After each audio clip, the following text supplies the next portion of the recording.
Hello everybody, I'm Maya. I'm Madelyn. I'm Alex. And I'm Richard. And we got to watch this really cool series on Netflix called Abstract: The Art of Design with Ralph Gilles, who is the head of global design at FCA. And we're just going to briefly talk about it. And I thought it was a really, really cool case study. I had a lot of fun watching it and talking about it. Guys, what were your major learnings of that case study?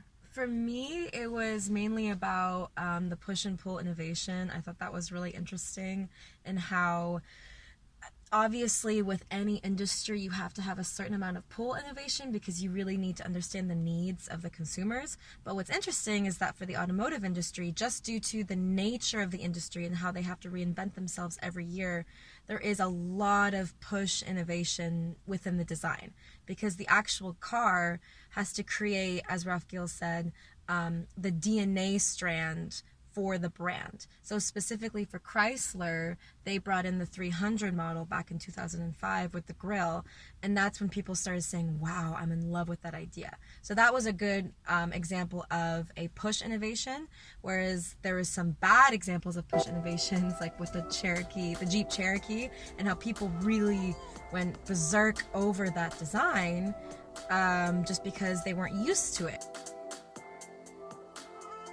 Yeah, for me it was most interesting, and it's something I've never thought about, that a design of a car, the process in itself takes 3 to 4 years until you have a design that is approved and that is going to be produced.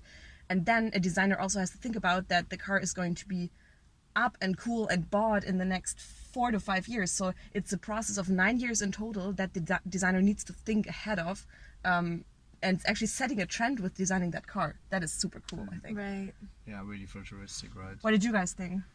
Yeah, like I found it really interesting that like the design of autonomous cars is going to, like autonomous cars have a different design than the cars now. Like it's going to change a lot, because like especially the interior design is going to be like much more like cozy, and you feel like more home, because like the driver is not going to be a driver anymore, it's going to be a passenger also. Interesting too. I think he said something like it has to feel like a living room. Yeah, exactly. Yeah. I've never thought of it that way before. Because for us a car is a day-to-day vehicle. Yeah. We use it. We don't even really think about using it, right? Yeah, No, exactly. they're right. And they just really want to build a second home in a car for the autonomous one. And that's, I think I can just continue, because for me it was the internal and also external design of a car which I found most interesting, and where they really put some effort on, especially the external design. Like we already mentioned it, so you have a face, so each car has a face, it can wear a mask, it can smile, and it's like the personality of the car, and